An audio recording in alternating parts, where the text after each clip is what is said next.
and distinguished members of the committee, thank you for inviting me to testify on the Department of Defense's missile defense and defeat posture. I am grateful to appear alongside my distinguished colleagues. Missile defenses are a vital element of our strategic force posture, both as a means of deterrence as well as defending the U.S. homeland and our security interests abroad.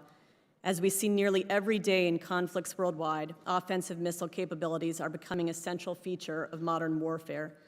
China, North Korea, Russia, and Iran now deploy advanced missile systems to coerce and intimidate opponents, inflict tactical damage, or to carry out strategic campaigns. Our adversaries are investing in the next generation of offensive capabilities to hold the United States homeland at risk, coerce our allies and partners, and threaten our deployed forces. China, Russia, and North Korea are fielding more advanced missiles with greater ranges and in larger numbers to provide the means for strategic level attack against the homeland, including nuclear and conventional options. These adversaries are rapidly modernizing, expanding, and diversifying their missile forces, incorporating technological advances into warheads, delivery systems of all types, and supporting command and control systems. Iran, meanwhile, has the capability to strike targets throughout the Middle East and continues to arm its proxies in the region. The President's Golden Dome for America executive order underscores this point. The threat of attack by ballistic, hypersonic, and cruise missiles and other advanced aerial attacks remain the most catastrophic threat facing the United States.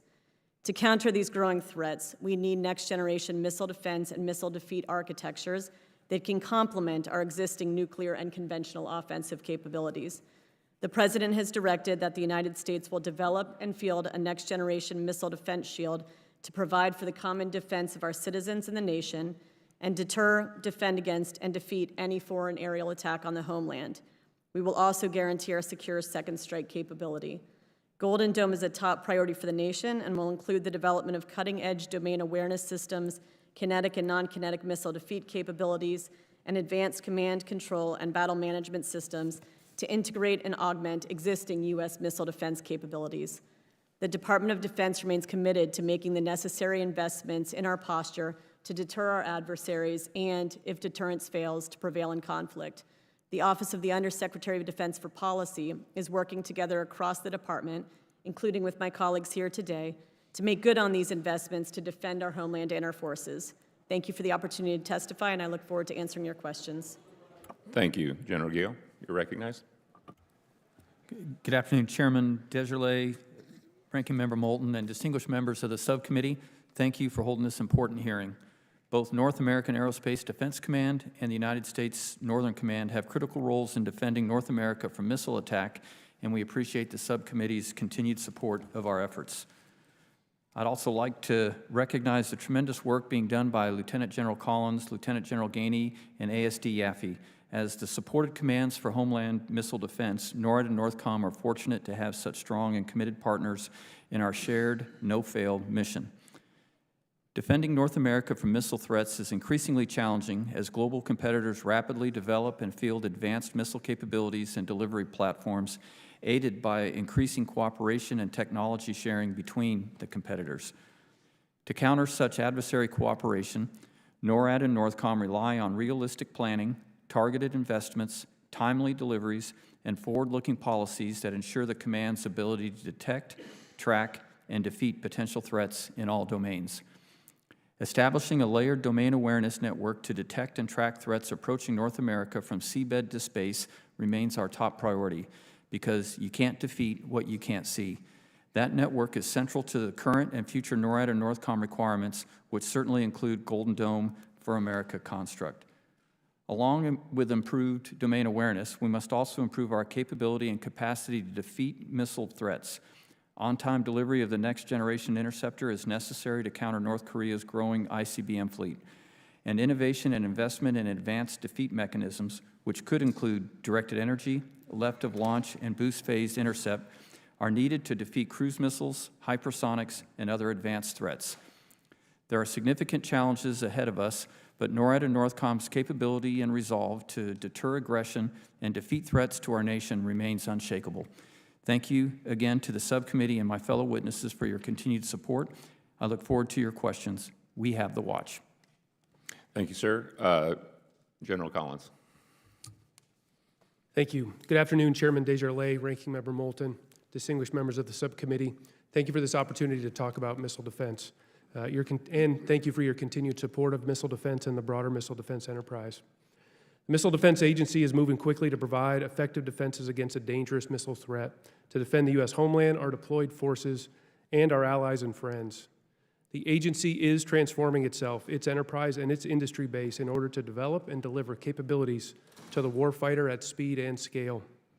As we move with urgency to deliver the next generation missile defense system, we intend to leverage the performance efficiencies found in an integrated, layered missile defense.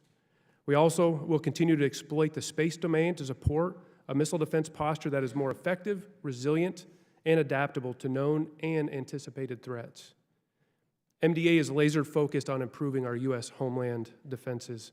We are enhancing the performance and capability of the fielded, ground-based mid-course defense system, along with developing and testing of the new next-gen interceptor. In support of regional defense, we are working with the Navy to improve Aegis ballistic missile defense capability and enhance hypersonic defenses, and with the Army to make investments in the future development of the Terminal High Altitude Area Defense System, THAAD. In support of the nation's missile defense enterprise, Golden Dome for America, and reestablishing deterrence, MDA remains focused on delivering advanced, reliable, and resilient capabilities on accelerated timelines to meet the warfighter's need. I greatly appreciate your continued support of MDA and the missile defense mission, and I look forward to answering your questions. Thank you. Thank you, General Gainey. Thank you. Chairman Desjardins, Ranking Member Moulton, and distinguished members of the subcommittee, I am honored to testify before you as the commander of U.S. Army Space and Missile Defense Command and Joint Functional Component Command for Integrated Missile Defense. In these roles, I am representing an incredible organization of 2,300 soldiers and civilians spanning 13 time zones in 19 locations worldwide. The one team of professionals, along with this Army and Joint Air and Missile Defense Forces, provide credible combat capability so important to our peace through strength deterrence approach and support to 3 combat commanders. I also serve as the Senior Commander for Fort Greely, Alaska, and Senior Responsible Officer for U.S. Army Kwajalein Atoll, 2 strategic locations, remote sites that are experiencing challenges with facilities and we must continue to address with priority. Additionally, I also serve as our Army's lead enterprise integrator for air and missile defense. As the Army Air and Missile Defense Enterprise Integrator, just as I did last year, I want to highlight the strain on our AMD force. High deployment op-tempo and frequent deployment extensions not only create challenging conditions for our soldiers and their families, but place the Army's modernization plans at risk as continual extensions jeopardize critical upgrades. The deployment to time at home ratio for Army air and missile defense units is nearly 1-to-1, well below the DoD goal. Air Defense Artillery is the most deployed force in the Army. In response, the Army leadership has increased MOS recruiting flexibility through 14 uniform MOS pilot program and added critical skill bonuses, increased training opportunities, and built-in station of choice incentives, essentially improving accessions. Further addressing op-tempo challenge, the Army Integrated Air and Missile Defense is undergoing the most significant modernization in history, fielding the Integrated Battle Command System. This will fundamentally change the way sensors and shooters are integrated across the battlefield, increasing capacity and depth to achieve an outsized effect. And finally, the Army ADA force structure will increase by 39% by FY 2030. You have already heard much about the dynamic evolving threat. It's clear we are now entering a new air and missile age. With these threats in mind, SMDC is advancing air and missile defense strategy for tomorrow while continuing to develop outsized value today. Our SMDC Center of Excellence supports the training, lethality of the schoolhouse for our space and missile defense soldiers. Our technical center is advancing cutting-edge technologies in directed energy, space, high altitude, and hypersonic testing, enabling domain dominance and non-kinetic alternatives within a comprehensive missile defeat framework. It also manages the Ronald Reagan Ballistic Missile Defense Test Site, which is critical for testing and domain awareness ideal in location, and unmatched in precision instrumentation. JIFIC IMD conducts trans-regional missile defense, planning, and operational support, capability assessment, and joint education training, all aligned under U.S. Space Command. I'll focus my final point on holistic air and missile defense approach. Simply put, SMDC is already engaged. We man, train, and equip the soldiers providing protection against ICBMs right now, and we are actively managing network architecture for the air defense in place over the National Capital Region. However, we must continue to leverage technology to transform our missile defense capabilities to address the current and future threat, and SMDC has the expertise and experience to add even more value in the future. We must also invest in left-of-launch capabilities in a holistic missile defeat approach. In conclusion, I've seen firsthand how every member of our one team at SMDC contributes to the security of our homeland. Every day brings a new challenge and opportunity. From our missile defense battery in U.S. CENTCOM to our fire direction center in Alaska, our team is globally lethal, always ready, and I look forward to addressing your questions. Thank you. Thank you all for your very sobering and important opening statements. We'll now turn to member questioning. We'll recognize each member for up to 5 minutes, and I'll start by recognizing myself. Well, I understand that the final architecture for Golden Dome remains under review. It would be helpful to hear from each of you how your organizations have contributed to the plans so far. And General Guillot, let's begin with you.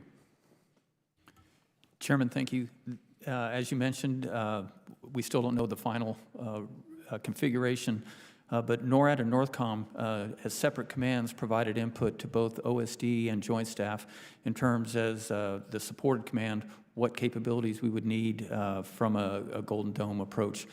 And what we provided, sir, were 3 separate layers. First is a domain awareness layer that detects all threats from seabed to space, to include the air and terrestrial layers in between, that are integrated to feed 2 defeat layers, the first being an ICBM defeat layer, which largely exists today with the GBIs that can defeat a North Korean threat, and then an air layer that would defeat cruise missiles and air threats.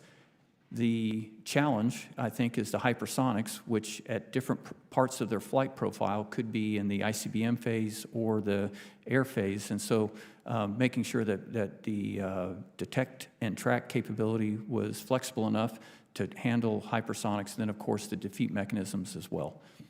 Okay. General Collins. Thank you, Mr. Chairman. So the Missile Defense Agency, as you can imagine, we have been working on a national missile defense architecture for 42 years. And so we certainly have been a big part of playing, and as the IMD Tech Authority as well, we were a key part of the team supporting what it takes to put together an integrated missile defense system. And both what we have been doing, the analysis that we've conducted over many decades, and we're at the core of helping support and inform the department in putting together an architecture that's comprehensive, that covers all pieces and parts, and could be executable. General Gainey.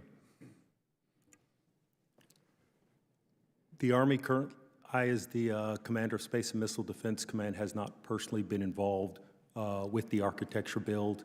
I am more of the operational side when it comes to implementation. However, our team continues to man the GBIs and are prepared to support NORTHCOM in any capacity moving forward. Thank you, sir. Thank you. And Ms. Yappy. Thank you. Given the whole of department nature of this problem set and the expansive vision, the Office of the Secretary of Defense for Policy joined with Joint Staff early in the days of receiving the executive order to try to convene the core elements of the department, the experts, the stakeholders, to help frame it in terms of what the department would need to do, lay out the requirements, make sure that we understood the guidance from the White House, and start building out different options. We certainly turned it to the technical folks to dig in and build the architecture from there. But this is an all-encompassing problem, and the Office of the Secretary of Defense for Policy has helped in the early days to coordinate it. And once we have a decision on the architecture, the intention is to go to phase 2 and to lead and conduct a theater missile defense review, as that will be important, as well as just broader considerations of strategic requirements. Thank you. Thank you. General Guillot, Can you talk about how the threats were considered in this process? This isn't just building capability for the sake of capability. This is based on evolving threats to the homeland. And I think it's interesting we talked about what it was 6 years ago, what it is today, and what you expect it to be. And from your opening statements, obviously there's great concern. So can you just talk about how you went about this? Chairman, we did use the threat as the basis for our requirements that we put forward. Certainly, starting with the ICBM threat that we see from North Korea and that we could potentially see from Iran should they decide to take their space launch vehicle and turn that into an ICBM. Then the hypersonic threat, which, as I mentioned a moment ago, kind of goes through both the ICBM portion, depending on how it's launched, all the way through a terminal phase challenge for us. And then the air threat, which certainly over the last 6 years, as you mentioned, has increased as we look at both Russia and China and their doctrine, which says they will use cruise missiles to hit various points of critical infrastructure for us, and making sure that those were all tied together with a sensing grid that could feed, detect and track and feed the defeat mechanisms, and then ensure that we had the right command and control system where we could seamlessly go from one of the layers to another, with one operator to make sure we're defeating those threats. Okay. My time has expired. I'm going to recognize the ranking member, Mr. Moulton, for 5 minutes. Thank you very much, Mr. Chairman. General Collins, given what we have heard from industry, is it accurate that space-based interceptors would be deployed in low Earth orbit? Sir, we have not finalized what the space-based interceptor architecture would be. We are going to open it up to industry. I fully expect that part of that would be in the LEO environment. Yes, sir. Okay. It's hard to imagine where else there would be. General Guillot, would you agree with that assessment? Yes, sir, I would. Okay. Ms. Yaffe, have Russia and or China publicly or privately expressed concerns with U.S. missile defense systems posing strategic stability concerns with regards to second strike capabilities? Sir, I think the Russians are on the record for many years expressing concerns about missile defense at the same time as they build their own capabilities. Yeah, the Chinese have as well.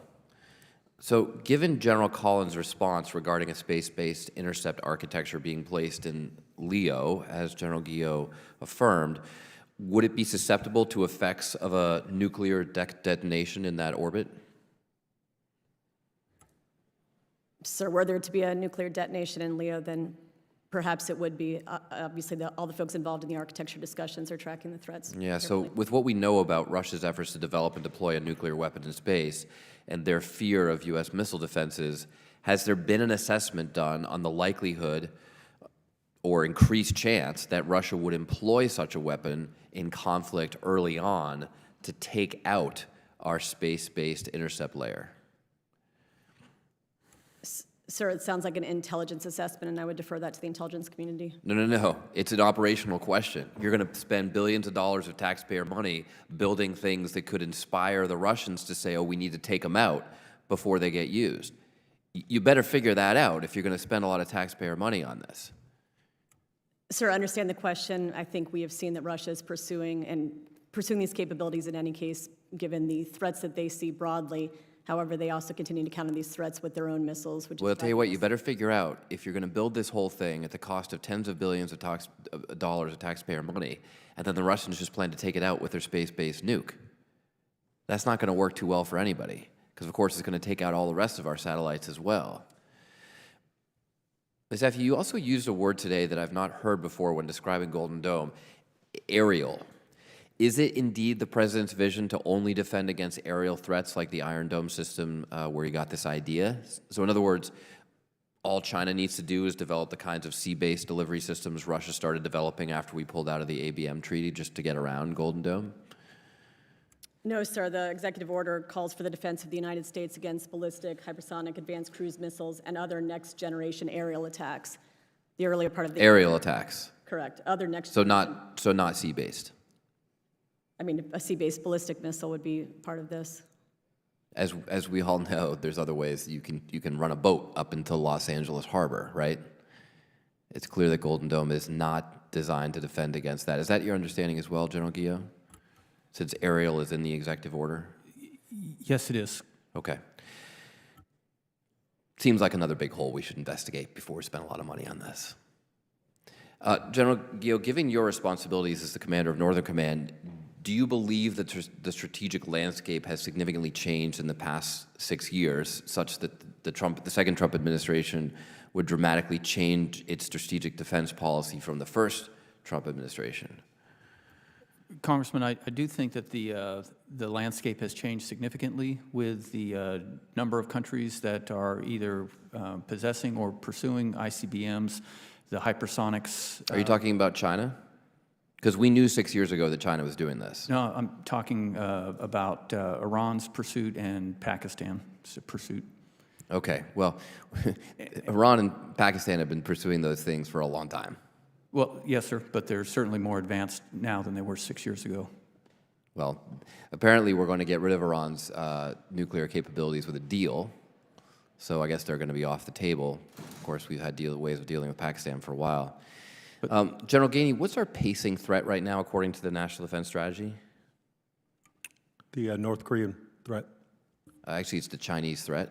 Yes, sir. So given that we are conducting a shift to the Pacific, how does moving THAADs and Patriot batteries out of the Pacific into the Middle East help support our national defense strategy? Any movement of any of our Patriot or THAAD systems are take under careful consideration, and we also have additional assets at home station prepared to deploy and fill those voids if necessary. But every deployment is carefully considered as part of our gift map. Thank you, Mr. Chairman. Chair now recognize the gentleman from Nebraska, Mr. Bacon, for 5 minutes. Thank you, all four of you, for being here. I was fortunate to do missile defense in Israel in 2009 and 10. We worked with the Aero Missile team, put in a radar satellite sport, and I would never thought that we could shoot down 99% of 110 ballistic missiles, and then later 180 ballistic missiles at a 99% PK. So thank God for missile defenses. Israel has seen the impact of a system that works, and granted, we got a different problem set, we're a lot bigger, but I think our country will be well served to have a strong missile defense as well. My first question is to General Gio. I'm a little worried about some of the cuts in our National Guard. Your predecessor had some concerns too about having enough aircraft to do the alerts.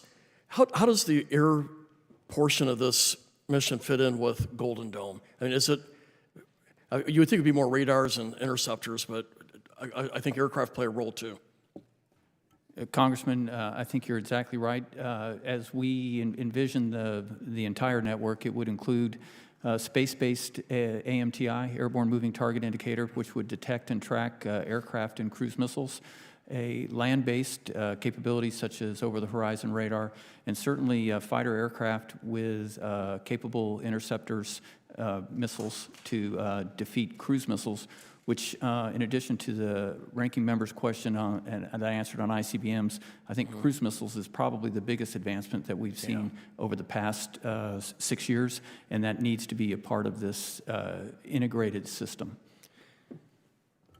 Do you get a voice when the services are looking at reductions? Because your predecessor had expressed concern on the reductions with the Air National Guard, and they're the ones who are providing the alert capabilities. Do you feel well enough coordinated with, and is your comfort zone good right now with what we have?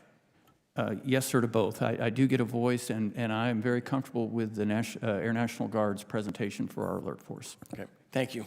General Collins, yesterday we voted on a $150 billion plus up to our defense spending. We want to get us to about 4% GDP spending, which is the norm. Right now we're at 2.9%. It's inadequate for all the systems we want to field, plus taking care of our troops. So I'm excited about what we're going to be able to do this next year to right-size our defense spending. I think we're going to be spending $5.6 billion on missile defense with this, the money that we apportioned. What do you think is the first steps for you, and what do you need to field for like space interceptors and things like that? What's your first priority with this influx of money? Thank you for that, Congressman. We certainly do see the opportunity of a reconciliation to begin quickly and bring much-needed resources into the missile defense enterprise. It really is probably not just one thing. I think there's really, I think, two lanes to look at when we look at the missile defense enterprise. And number one is making sure we have the capability capacity with the kit we have today to improve the defense posture today or as quickly as we can. We can make a difference today with systems that we have.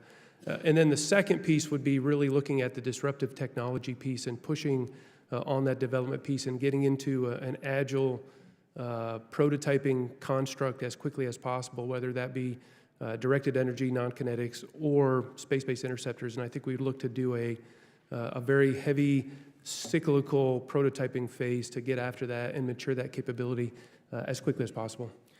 It would seem to me you would have to have a really good sensor system first before you can intercept. And I know something we've talked about before. Obviously, ballistic missiles from the sea, from the continent, but the hypersonics are very hard to track. And so I would see a real need there to really work on the sensor problem first. Yes, sir. Much of the kit that we have today, we certainly have proven sensor architectures to track ballistic missiles today, ground-based. And we are 1 year into our prototyping experiment with the HBTSS, the Hypersonic Ballistic Tracking Space Sensor, which has been going very well and showing very positive performance against a hypersonic threat. And so as part of that, we would look to then expand that. The Space Force and the Space Development Agency already had a plan to integrate HBTSS into the proliferated warfighting space architecture.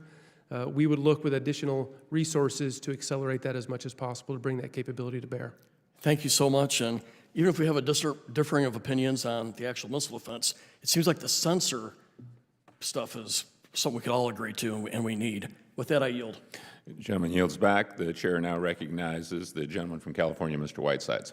Thank you, Mr. Chairman. Thanks for your service and for being here today.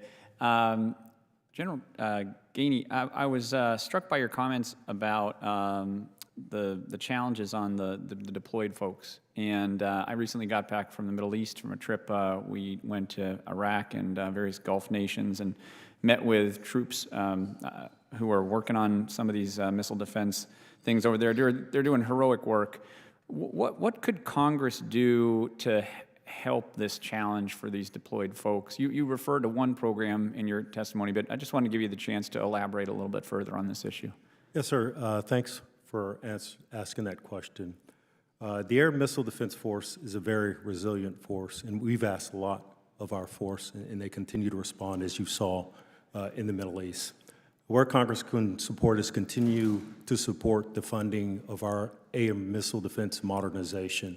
Our modernization is going to allow us to not completely rely on our Patriot system as the system of choice, but also field out our integrated battle command system, which will integrate our counter cruise missile capability into our common C2 construct. And so therefore, the Patriot system is not the only system that we'll have to rely on for the range of threats. And will give us the portfolio to have the appropriate shooter for the appropriate threat set.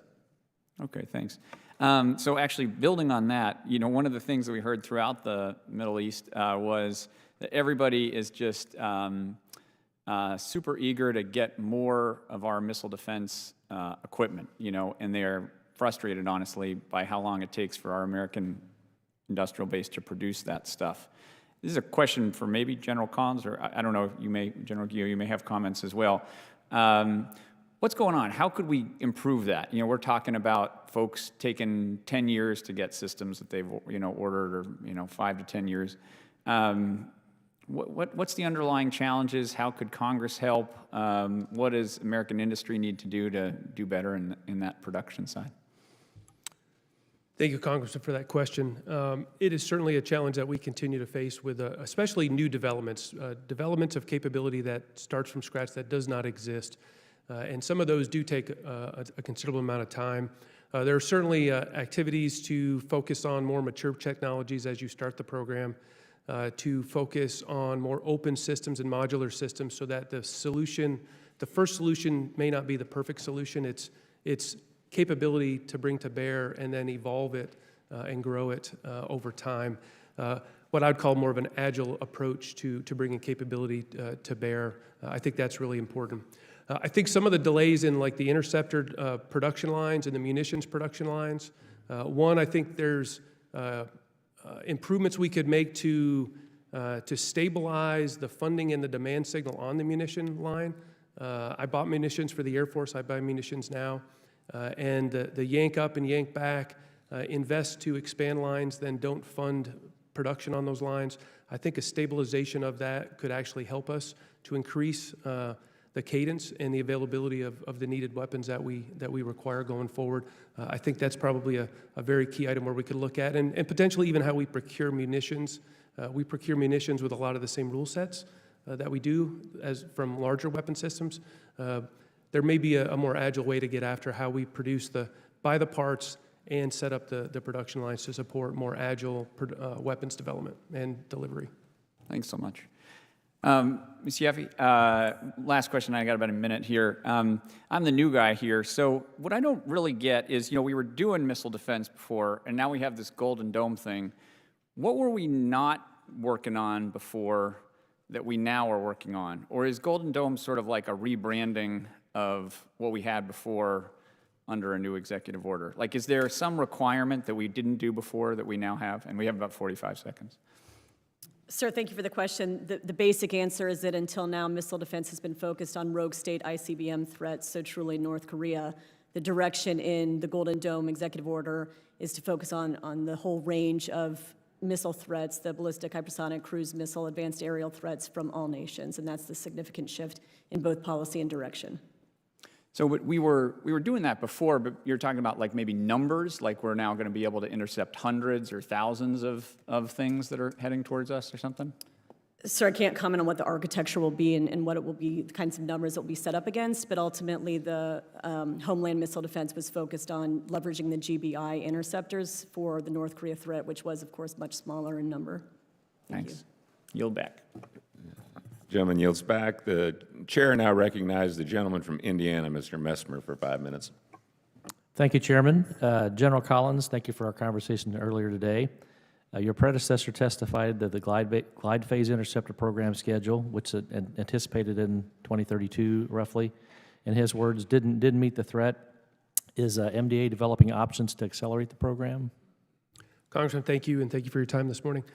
Hypersonic missile defense is a key area that does need additional focus. The glide phase interceptor program was, due to priorities and resourcing decisions last year, we were driven to make an earlier selection and a down select years earlier than planned. That has actually delayed the program in the funding line and profile that we have in the budget that you all received last year. We'll actually push that delivery to 2035. We are pursuing and evaluating acceleration options. It is primarily a resourcing at this point. There are some technology things that need to happen in the next 3 to 5 years, but then there is a resourcing and alignment issue that could accelerate that. We believe we could recover to 2032 with no increased level of programmatic risk across the program. But that's about the fastest we could do today. We are looking and exploring other alternatives and options to potentially bring residual capability or partial capability from other weapon systems we have. But as it stands today, the only hypersonic maneuvering target defense capability we have is in the fleet with the SM-6 and the sea-based terminal capability. Okay, thank you. What's the status of the next generation interceptors? Yes, sir. The next-gen interceptor, as briefed last year as well, due to a funding decision and priorities, we did down select to a single contractor last year, a year and a half earlier than expected. So that program still continues on and is our largest and highest priority program for Homeland Defense. We have made significant progress at the system level. The NGI is the booster, the interceptor, but the broader weapon system is also now fully aligned and synchronized with the NGI program, which is a major feat for the enterprise. Last year, I briefed that our number one issue and risk going forward with either of the vendors at that time was the solid rocket motor effort and development. This is a new booster, a new development, and we have experienced delays and issues with that development, and are expecting 18-month or more delay into the delivery of that initial capability. We've taken actions to shore up that development, as well as bring in an additional source to help buy down the schedule risk of the development as we move forward. It still is the foundation for the future of ballistic ICBM protection of the homeland, and we are 100% committed and focused on that program. Okay, thank you. What do you see in the space-based interceptor's role in a layered defense to ballistic and hypersonic threats? Thanks, Congressman. We're certainly taking a close look. The executive order has opened that up for us to take a closer look and move forward on developing that. We will work through the technology piece to better understand and move that as quickly as possible. If anything that we've learned over the last year, 2 years in Israel, Eastern Med, and Ukraine, is that a layered missile defense approach and design is paramount to the large raid sizes that we expect, that we've seen last year, and that we would expect in the future. And adding another layer, a space-based intercept layer to that, would certainly looks to increase the performance of the overall architecture. Okay. Thank you. As a follow-up to that, with General Gio, you've previously stated support for a layered missile defense approach with the space component. Could you go into more detail on how that would fit in Northcom's perspective from a defense standpoint? Congressman, having a layered approach from the NORAD and Northcom perspective is essential to make sure that we can identify, track, and guide on all threats. Okay, thank you. General Collins, as you know, Iron Beam is an Israeli-developed directed energy defense system designed to defend against short-range rockets, drones, artillery, and mortar bombs. Can you discuss where things stand with our Iron Beam procurement and any funds set aside for this? Yes, Congressman. On the U.S. side, there are no funds at this point set aside for Iron Beam. As part of the Israeli supplemental from last year, there is a portion of that we are working with our Israeli Missile Defense Organization partners to execute and bring that money to them to continue the development and fielding of Iron Beam. One thing that we have negotiated in that agreement, though, was 50% of that investment is a payback into the U.S. economy. So while it goes to Israel, they have to have half of the contracts, half of the money comes back into building our industry base. And so that supplemental actually will serve to increase the industry base, skill set, and capability for that will pay back into our directed energy efforts as we move forward. Okay, thank you. Yield back my time. Gentleman yields back. The chair now recognizes the gentleman from California, Mr. Carbajal. Thank you, Mr. Chairman, and thank you to all the witnesses being here today. We hear a lot about Golden Dome, but there doesn't really seem to be a whole lot of clarity on what the point is. You know, it reminds me of that commercial, that Wendy's commercial, where's the beef? And so it seems that, you know, a concept has been thought of, which has been thought of before in the past, and it seems that we're going about it in a way, backwards way, to fill this system eventually. General Gio, Collins, and Gainley, how is the concept of Golden Dome different than our current missile defense architecture? And did any plans exist to develop space-based capabilities for both missile tracking and missile interception prior to January 2025? Congressman, I think the big difference that you'll see is Golden Dome takes all of the existing requirements that we had, but for the first time integrates multiple layers into one system that allows us to detect, track, and defeat multiple types of threats that affect us in different domains with one system. So while a lot of the components and the requirements were there in the past, this is the first time that it's all tied together in one system. And yes, there were certainly space-based ability to detect and track prior to this. Congressman, to build on General Gio's response, the architecture plan that a Missile Defense Agency had before January of 2025 included a space layer for hypersonics and ballistic missile tracking and discrimination as we move forward. And most of the other components and pieces, parts of what the executive order included were part of the architecture plan that we were going to get after. I think maybe the biggest impact of this activity is it will accelerate many of those options. Quicker resources, the schedule was pretty long to get to some of these activities. The space-based interceptor piece was not in the architecture plan as we were before January 25. Great.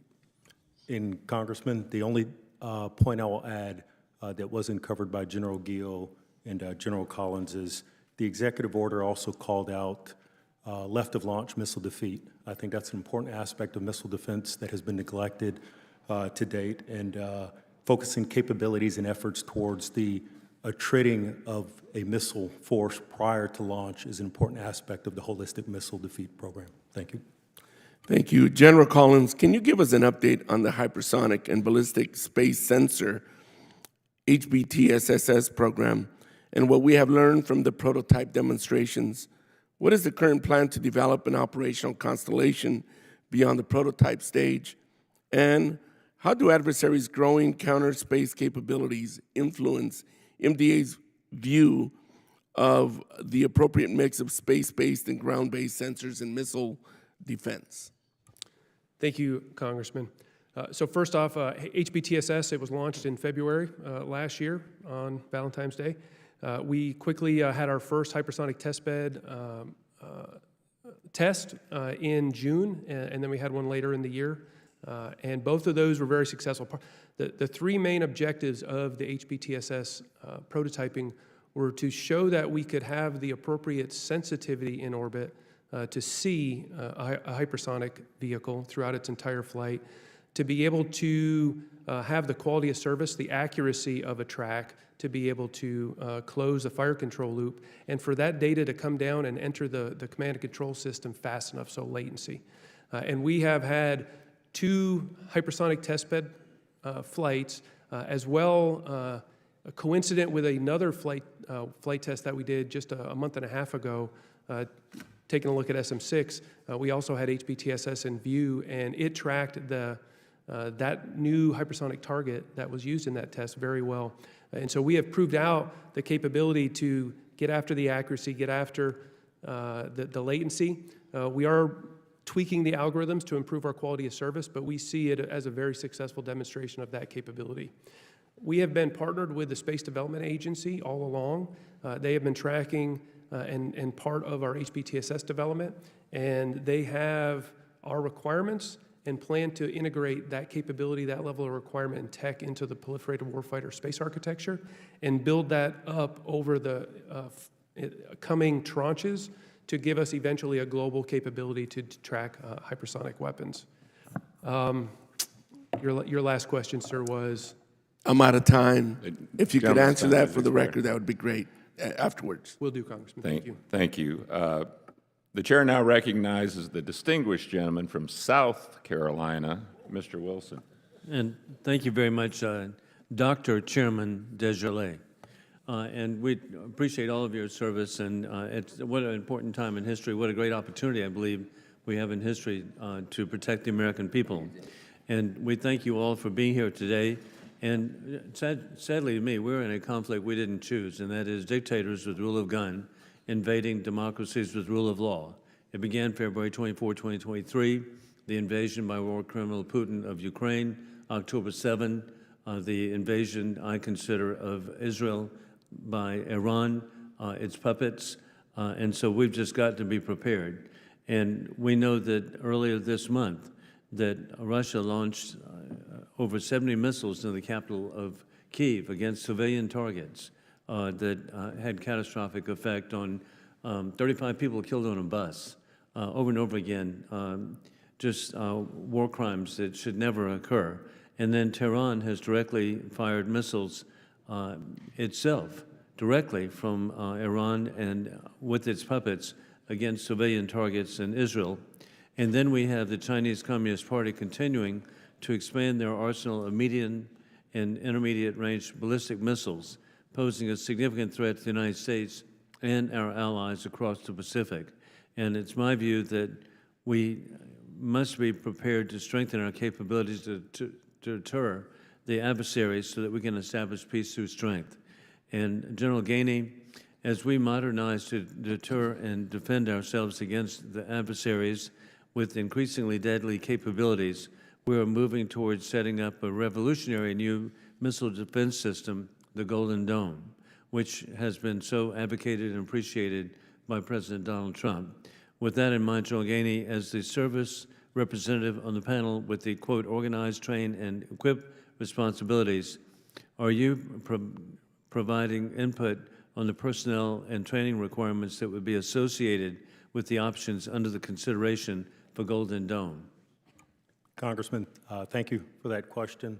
I have not been part of the architecture work to date, so therefore I have not had any input on the organizational training aspect of it, but what I can say is I have significant input into the Army's organization, modernization, and way forward, and any elements of the Army that may be part of that architecture will have already been vetted. And as the potential operational component for NORTHCOM doing the ground-based mid-course defense system, as we ingest additional technology into the architecture, my team will be prepared to advise NORTHCOM and assist as necessary. Well, we certainly have faith in you and your colleagues. With that in mind, too, General Gainey, as war criminal Putin's unprovoked invasion, which is to actually reestablish the failed Soviet Union, we see the axis of evil of the Chinese Communist Party, war criminal Putin, DPRK, North Korea, and the regime in Tehran continue to build up their missile capabilities, with a threat against the United States and our allies continuing to grow. And General, what is the Army's position on foreign military sales for the lower tier air and missile defense sensor? Does the Army support partner nations purchasing the system as a standalone item? Again, Congressman, thanks for your question. The LTAMS radar is an exportable system currently, and it's currently part of our foreign military sales system, and Poland has purchased the system already, and yes, it is available as a standalone option. However, we continue to encourage it to be purchased as part of the integrated battle command system, because that promotes the interoperability between our allies and the U.S. as we move forward. And that's exciting. It's so exciting to see Poland come to life and be free. Secretary Yaffe, I'm very concerned about the weaponization of space by war criminal Putin and the Chinese Communist Party, and with the potentiality of overriding or evading the ground and sea-based missile defense systems. How can this be addressed of a potential of the weaponization of space? Sir, thank you for the question. I think we're tracking China and Russia's developments in space very closely. They've both put up a number of capabilities of concern designed to hold our critical space-based assets at risk, and that's part of the discussion. At the same time, we hope to leverage space to enable our sensors to be most effective in the future Golden Dome system. Well, thank you again for your service. I yield back. The gentleman yields. The chair now recognizes the gentleman from Wisconsin, Mr. Van Orden. Thank you, Mr. Chairman. I just want to clear up a couple things here. This is the Missile Defense and Missile Defeat Programmatic Updates hearing. So we're here to talk about these, right? I took the liberty of having my crack graphics team draw up some of these. So we're here to talk about this stuff, right? So if this happens and we don't stop it, this is going to happen, right? Mushroom cloud, no more America. So we're not here to talk about these, correct? Okay, I'm a retired Navy SEAL Senior Chief. We know how to take care of boats. All right. General Gio, just want to clear that up. When was the Iron Dome first developed? Congressman, I'm not exactly sure, but it's been a couple of decades. Okay. Has it been improving, would you say? The Iron Dome, the Yeah. Israeli system? Yeah. Yes, it has been improved. Okay. So they started without a missile defense system. Then they had an idea, and then they started building on it, and then they got to IOC, and now they're continuing to improve it. So could we logically say, like, we could extend our thoughts, just like do a thought experiment here, like an Einstein thought experiment? Could we say that we, as the United States of America, has been intimately involved in the development of the Iron Dome system? Could we say that maybe we could apply that here in the United States and that it will work? Sir, we have been involved with the development of the Iron Dome. I think General Collins could attest to that. The, well, first, I want to confirm your, Yes, sir. So we have been partnered with Israel Missile Defense for 2 decades, and we actually were not part of the development of Iron Dome.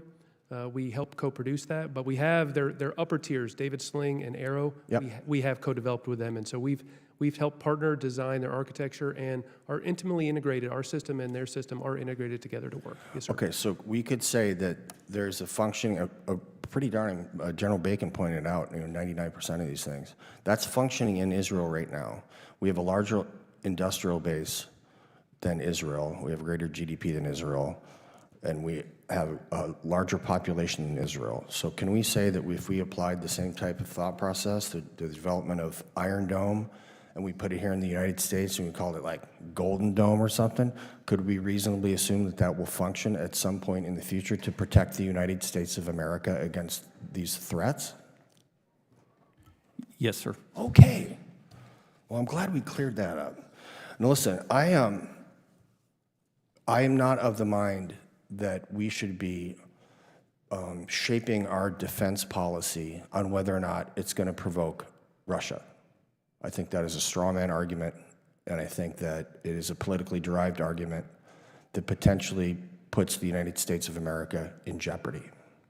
So what we need to do is make sure that we robustly, and I trust you guys to do this. How long have you been doing this job, General Gil?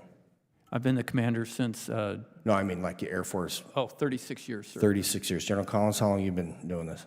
32. General Gainey? 34. Ma'am, they've all been doing the job longer than you've been alive. Just how long have you been in the defense position like this?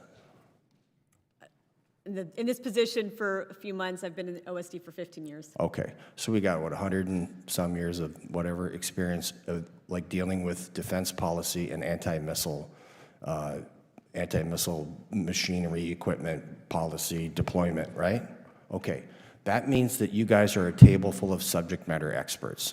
And because we sit behind this dais with a microphone doesn't make us experts in these types of fields. And so I would just want to make sure that we are leaning heavily on the experts and understand that you've done this before. We're using integrated anti-missile defense systems in Israel and that they can work. And this is the last thing before my time expires. I represent Volk Field and also Fort McCoy. I'm giving you an open invitation to, when this Golden Dome gets done, I'd like a battery of whatever it's going to look like at Volk Field or Fort McCoy in the state of Wisconsin to help protect the upper Midwest. That is an open invitation. If you guys haven't been there, I want to invite you. I'll give you some cheese curds, but I want your soldiers and airmen and Space Force people or whatever, their guardians, at some point in my district to help protect the United States of America. So thank you very much, and with that, I yield back. Gentleman yields back. The chair now recognizes the gentleman from Colorado, Mr. Crank. Thank you, Mr. Chairman. Thank you to our witnesses. You know, and it's interesting, as I'm listening to this discussion, I had a colleague came to me not long ago after I was talking about Golden Dome and my support for it. And that colleague said to me, essentially, you know, that's a pipe dream. It's just never going to work. And I got to thinking about it because I have maybe a bit of a unique perspective. I worked as a staff member on Capitol Hill 30 years ago. I look across these pictures, and Les Aspin was chairman, Ron Dellums, Mr. Spence. And I remember Mr. Dellums specifically was an outspoken opponent of ballistic missile defense. This was in the 1990s, and we had arguments on the House floor about how this would never work. Missile defense would never work, argued against the THAAD program. It'll never work, they said. And, you know, today, as I was talking to that colleague, I'd ask, well, maybe we should ask the Israelis if it would work.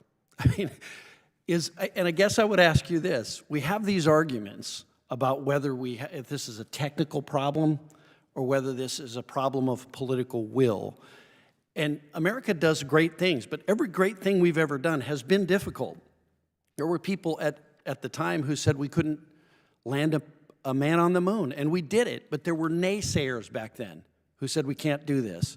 I would ask General Guillot, your thoughts. Is this a technical issue or is it a political will issue? Can we do this technically?